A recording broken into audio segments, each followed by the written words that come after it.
R&B, pop, stuff like that. And so I always try to write from a storytelling perspective. I believe that art, if you go back and look at art, it'll tell you the conditions of the people in that time period. So I want to make sure that we don't always just have, especially with Black history, we don't always have negative parts of it. That we get some positives in there too. So that's kind of what I try to write into history, I guess. Oh, okay, okay. So I'll tell everybody how I met you. My brother recommended you for our tour guide, and we did go to your coffee shop, which but what's the name of that coffee shop? I want everybody to know It's the name of it. the Black Wall Street Liquid Lounge. The Black Wall Street Liquid Lounge, which, by the way, if you ever go to Tulsa, y'all gotta stop by there. Tell them the Dr. Boyce sent you, and they'll give you. Hopefully, they'll give you the Dr. Boyce special, whatever that. For sure. I want them to treat you well, and I'm gonna tell you, I was impressed with the quality of the food and drinks. The quality of the service was just superior, and the tour, man. You took us on a tour, right? So here I was I was embarrassed actually when I went on the tour because I thought I understood the story of Black Wall Street. And I'd studied it, I read a lot of stuff, talked to a lot of people. But there was something about that tour as you and I we were all walking up and down the streets of Black Wall Street, and you were just saying one thing after another that most people just do not know. Yeah. Um, do you go through that a lot? Is that the experience a lot of people have when they go on the tour with you? Yeah, yeah. And the funny thing is, I thought it was common knowledge. So to me, I thought everyone kind of knew all of these things. I read the same books, but then when I talked to the elders, they would kind of give me more context into what that was. And so one of my granny's old quotes, which is an African proverb, it says, "Never look where you fall, always check where you slip." So any event she had me look at, she would always have me look at what's going on in the rest of the world, the rest of the region on that exact same day. So one of the pieces that made me really tie that in is she kept a copy of a newspaper from the Titanic sinking. So the Tulsa World had posted, they published a newspaper about the Titanic sinking. And I'm thinking, like, I never thought about what Tulsa was doing at the time that the Titanic sank, but apparently one of the Rockefellers was in Tulsa at the time. And so, of course, a Rockefeller was on the Titanic. So they published that whole newspaper just to let that particular Rockefeller know. That's how he would have found out that a family member passed on the Titanic. So it's like Wow. tying Tulsa into what's going on another side of the world. And so that's what I was doing with Black Wall Street, is kind of finding an incident that might have happened in 1919 and then figuring out what happened around the rest of it. And so that's how I started finding really the stories of people versus the story of an area. And so when I do tours, I like to tell the stories of people. It resonates more with humans when you can put a name and a face to it. And so that's what I gear my tours around. And then, as you saw, like, there's times where we're gonna laugh. There's times where the history's gonna get heavy, and I try to implement all of it because all of it is are the emotions we're going to go through. So I want to make sure we all feel them at the same time and kind of break that down. Hmm. So let me ask you, Cody, what would you say, well, if you had to name, say, one or two of the biggest misconceptions Mhm. about Black Wall Street and what happened there that most people don't know? What would you say that is in terms of things that people should know, but they just don't know because nobody ever told us?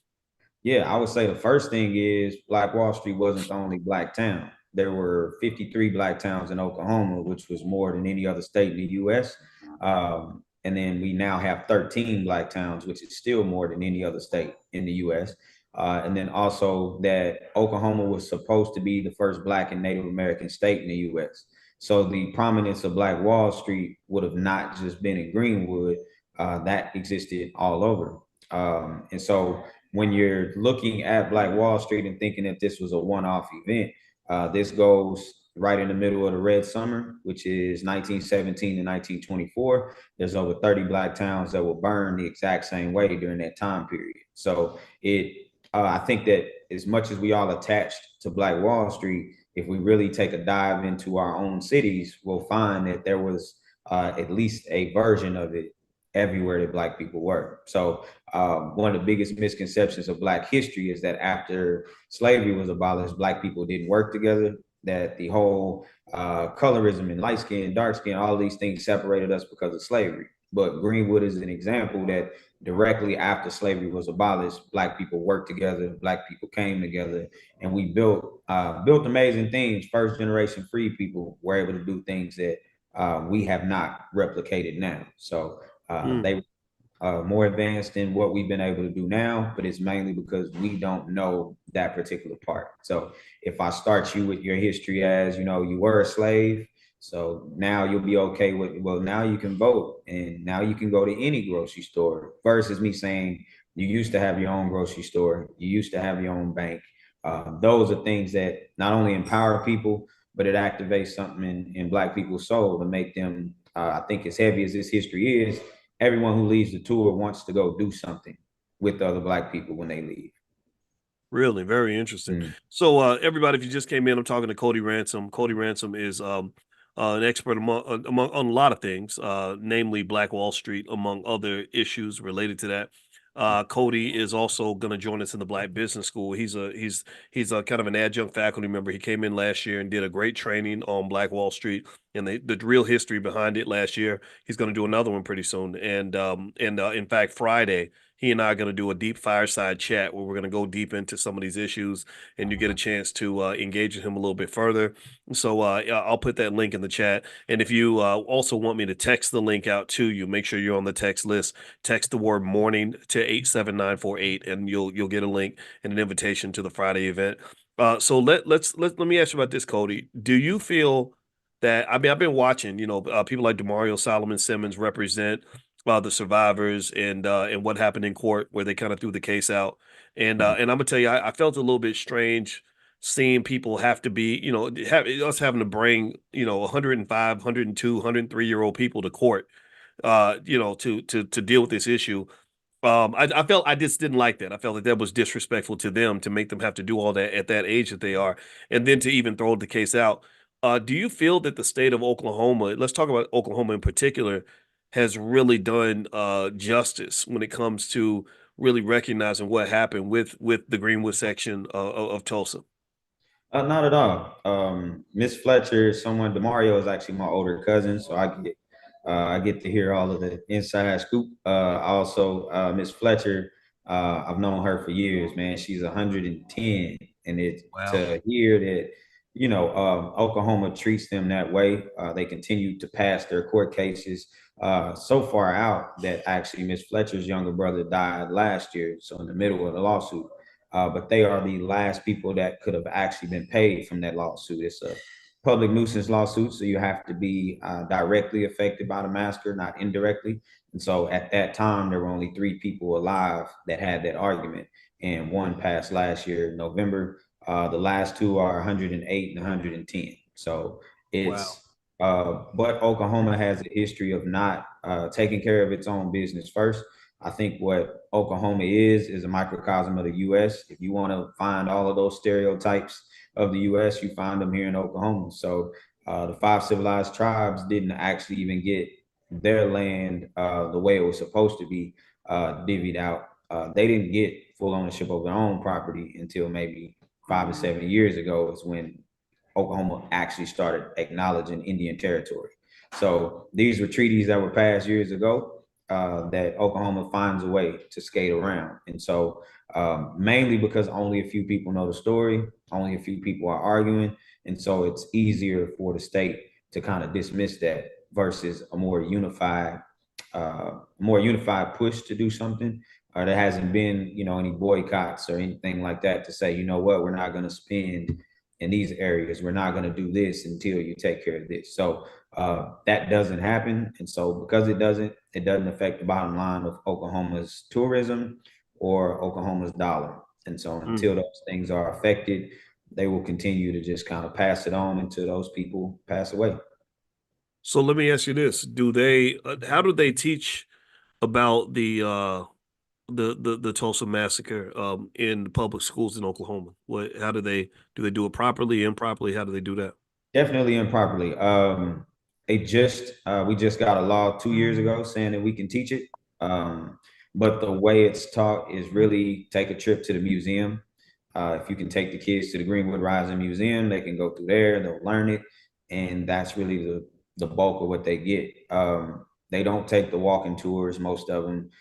Some of them walk the district on their own, but they're walking with their teacher who may not know the full extent of what happened down here. So it's still something that the curriculum it needs bolstering for sure, but it's similar to what we gave you something like at least now you can talk about it, and so there's no reparations, there's no anything. So I kind of go into different schools and do it, but you do have to be careful here.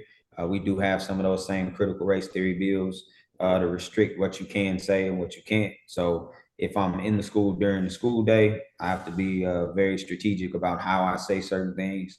But if I can catch them after school, then I can get them. So, my encouragement is, I go to every school and I tell every parent I run into, just come to the Greenwood District, take a walking tour. That way you can teach your own kids.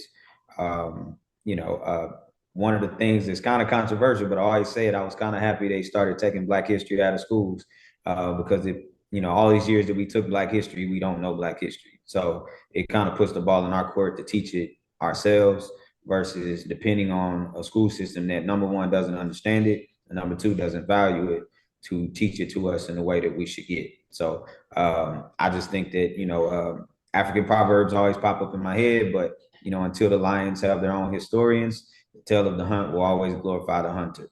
And that's one that always stuck in my head. So I grab as many kids. That's one of the reasons I coach basketball is I take these athletes who one day they may make the NBA, they may make the NFL, but they're going to go there armed with tons of Black history to where now they know when I buy this, multi-million-dollar mansion, let me put it in the neighborhood I grew up in. Let me go buy back my block.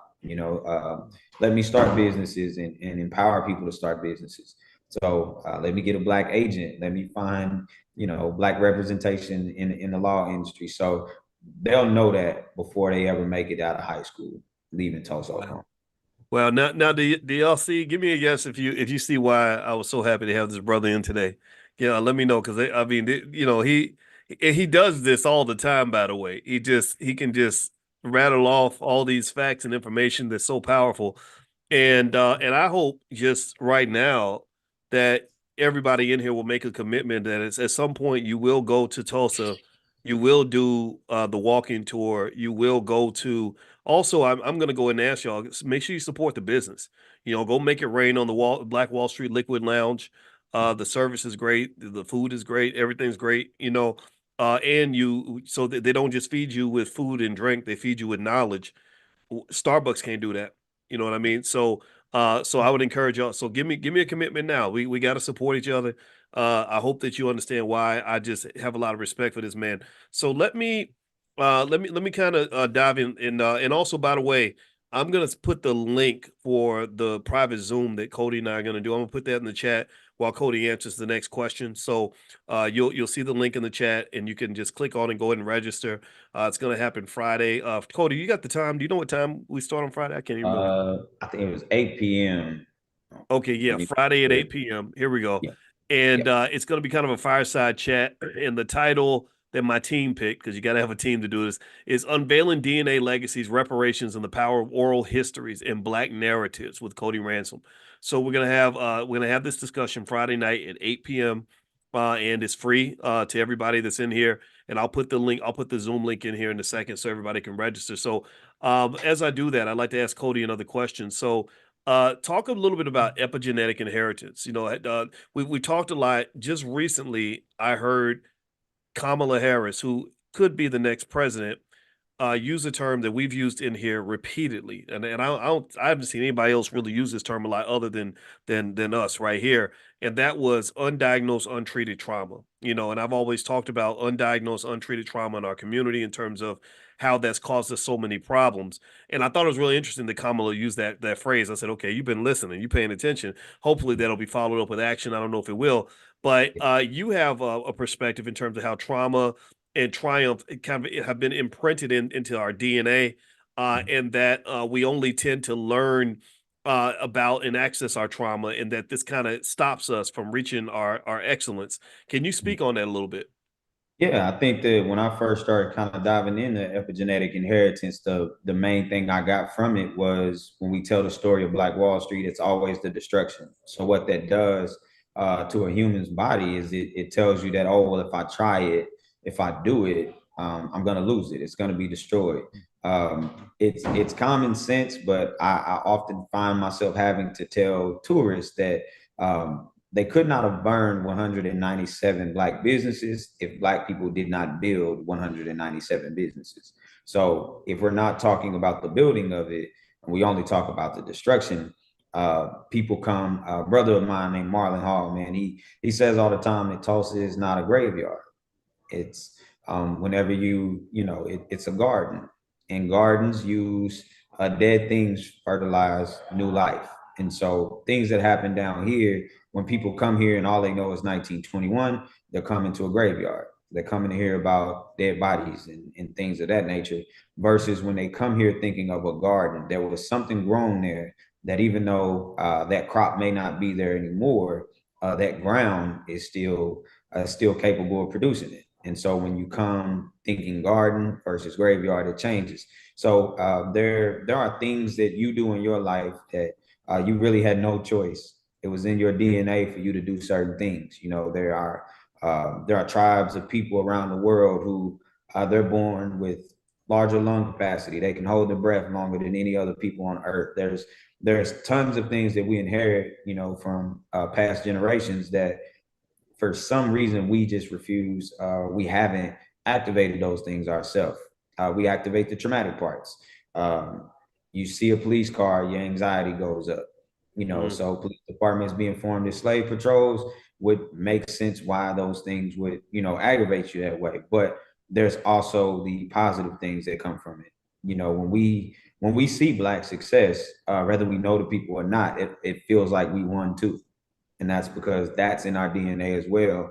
That we had our ancestors cheered each other on, they helped each other out, they pushed for other Black people to be successful. So that being in our DNA as well, we have to activate that part too.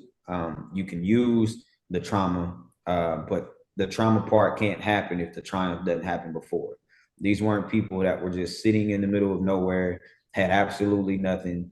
If that was the case, like Wall Street would have never been burned. Mm. It's the fact Wow. that Black Wall Street started to elevate to a point that it was surpassing what a lot of our white counterparts were able to do. And this is first and second generation out of slavery.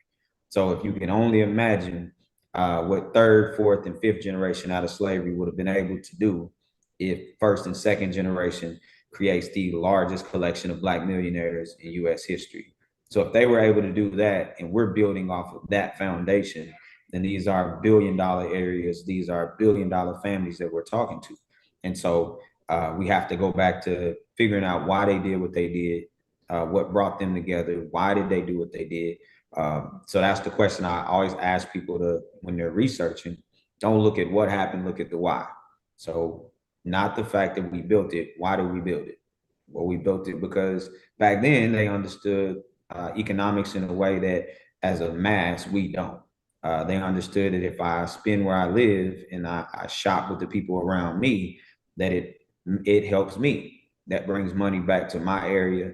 That money can now be used. You know, I can purchase a property for 100,000, invest in the community, and that property value can go up to 200K if we invest the right way into the community that we bought it in. So everybody eats, everybody wins. So I think that with epigenetic inheritance, yes, we have to address the traumas, but we also have to embrace those triumphs that we have inside of there as well.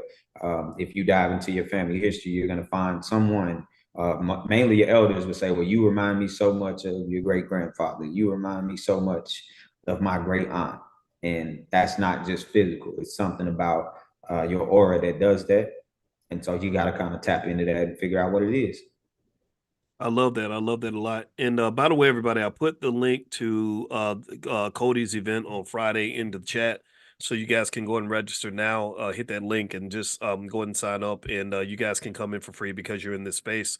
And also, we're gonna I'm gonna talk to Jay Cameron, our travel partner, and I think we should do a group trip to Tulsa to Greenwood. What do y'all think about that? what do you think? I was just sitting and listening to the brother, Yeah. and I said, it would be great if we brought maybe 50 to 100 people, and all of us travel collectively and go down there and really not just learn, like really do that walking tour, be there with the people, learn from people like yourself about what really happened, but also maybe that will help in this drive to pursue justice, to make Mm. sure, to let them know, look, the world is watching. The world knows that the Oklahoma public schools have screwed over the children and not taught them the truth about what really happened.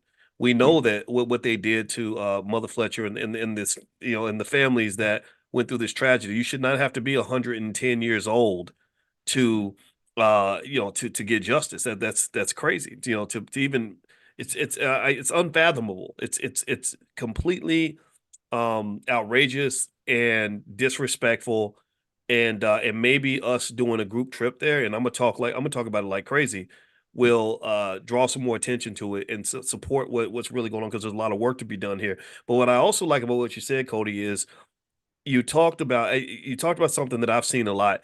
I remember, so many times where I would bring up things like Black Wall Street and say, hey, why don't we build something like that now? Mhm. And I would have people say, well, if we build a Black Wall Street, all they're gonna do is burn it down again.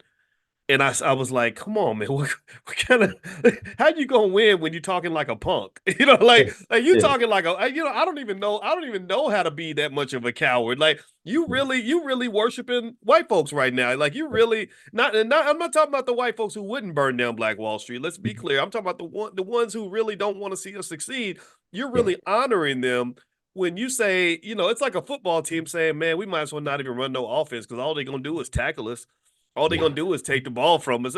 You can't win like that. You sound like a Mhm. punk, right? And it reminded me, I remember 30 years after the Vietnam War, they interviewed soldiers on the other side, from the North Vietnamese, the Viet Cong, and they said the Americans were confused because they kept dropping bombs on you and they kept blowing up your bridges and blowing up the Ho Chi Minh Trail and all that, and then 2 days later it would be rebuilt. And they said, Mhm. "How did you do that?" But they said the United States dropped more bombs on Vietnam than all the bombs dropped by all the countries combined in World War II. Like Mhm. so they were like, how did you keep rebuilding? And they said, well, we have saying in Vietnam that if they blow it up, we will rebuild. And if they blow it up again, we will rebuild again. Mhm. And I said, man, now that's what I can relate to. Yeah. That's gangster. That's how you win. And I Yeah. believe we're winners. So everybody type the word winner in the chat. I want us winning. I want us succeeding. We got to fight. You cannot just give up like that. You don't look at the story of Black Wall Street as a reason to not try. Look No. at it as inspiration. Look at what they did. Look at what they built. So Cody, let me stop talking. I want to ask you another question that I think this is a really important question because it relates to the work that Dr. Claude Anderson Mhm. um, has been doing with the 1866 Indian Treaty. And you Mhm. brought up something when you were talking to Chanel, one of our team members who helped arrange all this. Thank you. A shout out to Chanel. Yes. She's Thank you, Shanique. yeah, Yeah. can't get it done without her. You mentioned that part of the key in this reparations conversation, I'll make sure I get it right because I got the notes here, that it lies with the five civilized tribes Mhm. and the history that the tribes have of denying what we deserve as black people. Can you kind of talk about that? Because a lot of the reparations conversations pointed at the government and white folks, but you're Yeah. bringing in the five civilized tribes. Can you kind of talk about that? And then maybe even start out by explaining what the five civilized tribes are and stuff like that? Yeah, so the five civilized tribes are they were the five that signed the treaty and signed an agreement to relocate. They were forcibly removed from the east coast of the U.S. That was Florida, Georgia, Tennessee, Mississippi, Alabama, and they were all sent here to Oklahoma. So Oklahoma was originally called Indian Territory. So when they got here, this was supposed to just be their land. The five civilized tribes also enslaved Black people. So that was one of the things that is not covered in most history classes. So in coming to Indian Territory, they brought enslaved Black people with them. Once those enslaved people became free, they were then called freedmen, and freedmen were given a portion of the Native American rights and benefits. So that's where the Trail of Tears comes from. So what ended up happening is over the years, the land run happened in 1889. It opens up settlement in Oklahoma for settlers to come in, but this was all still supposed to be Indian territory. So years later, the native tribes were able to sue the state of Oklahoma, saying that land that was designated in that treaty to belong to these 5 civilized tribes was now being taken by white men. And so what ended up happening here is the 5 civilized tribes are actually sovereign citizens in Oklahoma. The city and state can't prosecute a Native American person here if you have your Native American status. The only people that can prosecute them is the federal government for any federal crime, and then you have the light horsemen, which are Native police.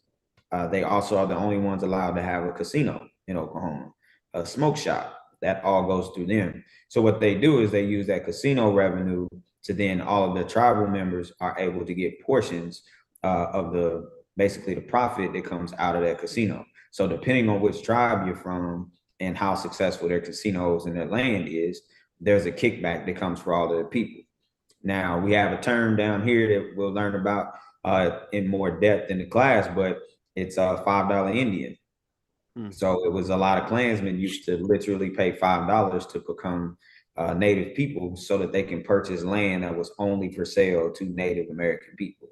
So, but their model of reparation was land. They also got 40 acres and a mule that directly after slavery, African American people were supposed to get, which we did get for a small portion of time. But they were able to get that. They were also able to keep sovereignty and develop their own systems. So their chiefs and all of that, they set the laws on who hunts on their territory, who fishes on their territory. When it's time to pay taxes on their vehicles and get license plates, they get discounts. Certain tolls in Oklahoma does not apply to them. So everyone else has to stop and pay the toll. They're like, nope, I'm a Cherokee Nation member. I don't have to pay this toll. They can drive right through it. And there's absolutely nothing city and state can do to them. So it's that model of reparation is there. Really every demographic of people in the US has gotten reparations except for Black people. So it's us figuring out, number one, what do we want? Is it land? Is it land and money? Is it land, money, and education? That's one of the arguments here in Oklahoma. You're going to hear a lot is we can't get a set thing that, okay, well, everyone agrees on this just from our side. And so the natives did agree on we want land and we want sovereignty. The U.S. did help fund their infrastructure for a while, so they had a very clear um, ask, and so there was no way for the U.S. to wiggle out of that. Versus when you don't have an ask, you don't have a target, you give me so much wiggle room to get out. So it's like, but before we ever give reparations, one thing we have to address is some of the rules. You remember the 1 drop rule. So 1 drop of black blood made you black. So if we're getting reparations tomorrow, it's a $5 million check for all Black folks. Well, if you see a blonde haired, blue eyed white woman standing in front of you, her DNA that she did through Ancestry says she's 2% Nigerian. How do you figure that out? So that's why it's we have to eliminate every excuse to say no, and then there's no reason, there's no way for them to wiggle out of it, and that's what Native Americans figured out. Wow, wow. Woo. Well, you know what? This has been really informative, man, and I look forward to the event on Friday. I want everybody to know that Cody and I are going to have a fireside chat on Friday night. It's free to everybody who is in this room. All of you can come for free. And I am texting out the link to you now. I put the link in the chat, but I'm also going to text it out to you. If you want to get it via text, make sure you're on the text list. Text the word morning to 87948. You also get to join Money in the Morning in the private Zoom. So text the word morning, MORNING, to 87948. Also, I went ahead because I want to be action oriented. My goal is to be a builder and a doer. So as we were just talking, I'm listening to Cody speak, and I'm thinking about how wonderful my experience was on his walking tour. I mentioned to you all a few minutes ago that I'd like for us to do a group trip out there. So I already sent out a text to our travel partner to see about setting that up. So Cody, just know When our folks show up, y'all want to bring some extra people in that day, because I'm literally gonna ask everybody to go make it rain on the Black Wall Street Liquid Lounge, and anybody who travels there between now and then, you got to make that stop. You got to go talk to the brother directly, because this is how Cody, and I'll let you get the last word. This is how I think we should educate ourselves and each other. I really don't need the public school teaching us our history because they're going to do it wrong anyway. If you give me a choice between eating food that's going to poison me and not eating at all, I'd rather just wait until I can cook my own food. I don't want to eat poison just because I'm hungry. And that's what we do. We say, oh, but we need you to teach us Black history. Who the hell said that we are so ignorant that we need somebody else to teach us our own history? That's part of our problem, right? So one other thing I want to mention to everybody before I let Cody get the last word is that, as you all know, since I just got back from Egypt a couple days ago, I'm actually, if I sound a little bit funny, it's because I think I might have got a little bit of a cold, so I'm fighting that. So forgive me for that. But we are going to, we have a B1 travel club now, because I'm going to run back and forth to Africa a lot.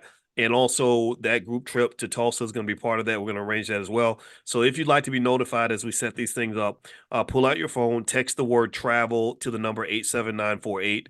If you text travel to 87948, that puts you on a different list to be notified when we plan a trip, and you'll have the option of whether or not you want to go. The last trip to Egypt sold out very, very quickly. So you'll get first dibs, first option if you'd like to join us on a future trip. So Cody, any parting words you'd like to share in terms of what we can expect on Friday night when we go more in depth and things like that, and just any other thoughts you may have? Yeah, just expect to hear stories of triumph too. I'm not a person that comes and just dumps trauma on people. I think that learning about individuals is the way we get connected, and then also understanding that as Black people, we are experts in Black history because that Black history is literally embedded in your DNA. So if you're a person like me that watches movies, there's no coincidence that when you watch The Woman King and you heard that they came from the Dahomey tribe, most of us in this chat has called our friends the homies for all these years. There's no coincidence from there because that word or that term does not exist in any other language. And the largest collection of African people that were taken from Africa were from the Dahomey and the Mali region. So that word and that thing would have been embedded in you. So the fact that it came back decades and generations later, that tribe could have been lost to time, but that's a term that we kept. So that's proof that what our ancestors did, even in places like Egypt, that stuff is embedded in the DNAs of people. And what you have to do is you have to invest in people. You have to invest in yourself too. And the biggest investment you can do for yourself is to learn as much about your lineage and what's going on inside of your cells every day. Learn that as best you can. And so, yeah, Friday, I'm looking forward to doing that with you all and diving in and having a more interaction with you. And definitely looking forward for y'all coming to Greenwood. If you come before, just come in, let them know you came out of this chat. They're gonna hook you up with something nice. All right, all right. So, all right. So, everybody, if you could give Cody Ransom a digital thank you, for coming in and just dropping his knowledge on us. Cody is definitely the homie, Yeah. and we are, and he is a friend to the Black Business School, and we are honored to have you here. With us, because together I believe we can accomplish anything. So, Friday night at 8 p.m. is when Cody's event's going to happen. I'll put the link in the chat one more time. If you want to register, everybody in here can come for free. Second of all, if you want to be notified about travel, things like that, make sure you text the word travel to 87948. Text travel to 87948. I'll let you all know when we set up the trip to go to Tulsa. And then last but not least, Cody, I think are you booked for the All Black National Convention? You're coming into the convention I too, right? am. Yep. I will Okay, be okay, great. there. So if you want to meet Cody in person, he'll be at the All Black National Convention. So these are our people. These are our historians, our thinkers. These are the ones that I bring them. Again, y'all know this is a sacred space. I don't want to bring no suckers in. This is a sucker free zone. Yeah. This is a space for the homies. And so Cody is a guy I invited because I knew he would do exactly what he did today, which is to deliver something that is going to elevate our consciousness. So God bless you, brother. I look forward to seeing you on Friday. And Yeah. y'all have a good day. And I'm about to go, and I think I need to go take a nap to get over this cold. So